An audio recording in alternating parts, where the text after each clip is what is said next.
All right, let's talk about a name you definitely know, Walt Disney. We all know the magic, the movies, the theme parks. But the real story? It's not about a magical kingdom. It's about a man who built an empire of dreams, and it all started from pretty much nothing. So let me ask you this. What if everyone, and I mean everyone, from the so-called experts all the way to your own family, told you to just give up? That your biggest ideas were just foolish, that you were just not creative enough, that you were basically guaranteed to fail. Most of us, we'd probably listen. Well, Walt Disney was not most people. This is the incredible story of how things like bankruptcy and betrayal and just constant, relentless criticism actually became the rocket fuel for one of the greatest success stories ever told. To really get the Disney empire, you first have to understand the boy who had absolutely nothing. See, Walt's story doesn't begin with a fairy tale castle, it begins with serious hardship. Okay, so picture this. It's 1901. Walt is born into a poor family. They move to a farm in Missouri, and this place, it would inspire him for the rest of his life. But here's the thing. There was no money, no fancy art supplies. So what does he do? He draws. He draws on trash paper with literal burnt sticks of charcoal. By the time he's 10, he's up at 4 a.m. delivering newspapers in the freezing cold. He even forged his own birth certificate when he was 16, just so he could go serve in World War I. His early life was this constant, grinding struggle, but through all of it, he just never stopped drawing. So after the war, he puts every single thing he has into his very first animation company, Laugh-O-Gram Studio.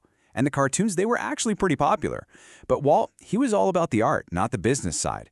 And you know where this is going. Soon he was completely broke, sleeping in his office, totally alone. It was his first massive, spectacular failure. But with just $40 in his pocket, he gets on a train to Hollywood, convinced his story was really just getting started. And in Hollywood, things finally start to happen. He and his brother Roy launch the Disney Brothers studio, and they create this really popular new character, Oswald the Lucky Rabbit. Things are looking up, but this success, it leads him straight into what was probably the single most devastating moment of his entire career. So in 1928, Walt heads to New York. He's thinking he's going to negotiate a better deal for his Oswald cartoons. But instead, his distributor, Universal Pictures, hits him with this. They had secretly hired away almost his entire staff, and because of a sneaky loophole in the contract, they, not Walt, owned the rights to his own character. He'd lost it all, again. Can you imagine? On that long, lonely train ride back to California, completely heartbroken, totally defeated, something amazing happened. Walt didn't wallow. He didn't quit.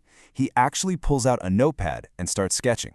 He figured, okay, they stole my rabbit, I'll just create a brand new character. A mouse, a little guy who, just like him, would never, ever, ever give up. And that mouse, of course, was Mickey. Now, Mickey's first couple of cartoons were silent, and honestly, they didn't really go anywhere. So for the third one, Steamboat Willie, Walt took this enormous risk. He decided to pioneer something called synchronized sound, matching the music and the sound effects perfectly to what was happening on screen. Nobody had ever seen or heard anything like it. Audiences were just blown away. Mickey Mouse became a superstar overnight, and just like that, Walt Disney was back in the game. Mickey Mouse was a worldwide sensation, right? But Walt, he was never satisfied. He was already bored with just making short cartoons. He had a new idea, a much bigger and honestly, a much crazier idea, a full-length feature animated movie. The entire industry, literally all of Hollywood, just laughed at him. They nicknamed his project Disney's Folly. They were convinced that audiences would get headaches from all the bright colors. They said no grown-up would ever pay to sit through a 90-minute cartoon. Get this, even his own wife, Lillian, and his brother, Roy, begged him not to do it. They were terrified it would completely destroy the company. But he went ahead with it anyway. Snow White and the Seven Dwarfs. The initial budget was already a jaw-dropping $250,000. That was more than 10 times what a normal short cartoon cost. The sheer ambition of this thing was just unlike anything anyone had ever tried before. And then the budget just exploded. It ballooned to an unbelievable $1.5 million. To cover it all, Walt had to mortgage his house. He pushed the studio right to the absolute edge of bankruptcy. I mean, if Snow White failed, it was all over. Game over. So premiere night, the theater is packed with all the same people who had mocked him. The movie ends, and it's silent. And then people start to cry. Then they start cheering. At the end, the whole place gives him a massive standing ovation. Snow White went on to make a staggering $8 million during the Great Depression. It became the highest-grossing sound film of its time. Disney's folly had just changed movies forever. So, after basically conquering the entire film world, Walt's incredible imagination turned to the real physical world. He was just tired of taking his daughters to these dirty, kind of boring amusement parks. He had a brand new vision. And it all came from this really simple idea. He was sitting on a park bench, watching his daughters on a merry-go-round, and he thought, there should be a place where parents and kids can have fun together. And that little thought sparked his next quote-unquote crazy dream, a whole new kind of park. A clean, beautiful, immersive world where families could literally step inside the stories from his movies. He decided to call it Disneyland.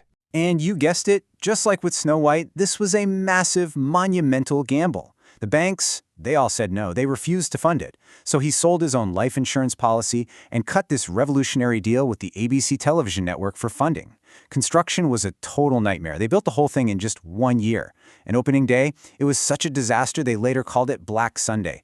There were counterfeit tickets, rides were breaking down, the asphalt was literally melting in the heat. But Walt, he just fixed it. He fixed it all. And pretty soon, millions of people were flocking to his magic kingdom. But even with Disneyland being this massive, smashing success, Walt's mind was already leaping ahead to the next frontier. He was nowhere near done dreaming.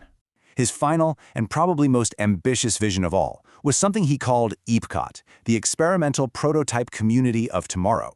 And this was not another theme park. No, this was his blueprint for a real working city, designed to actually solve urban problems using brand new technology.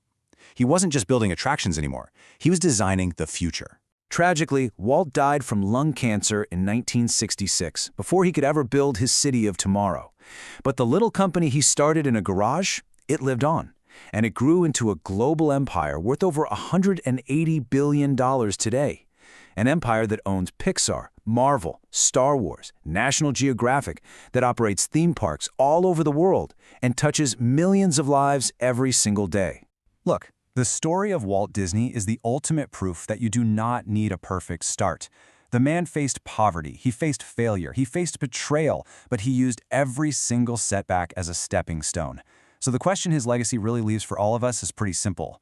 If a man who started with nothing but charcoal sticks and a dream could build an empire that will outlive us all, what's stopping you from building yours?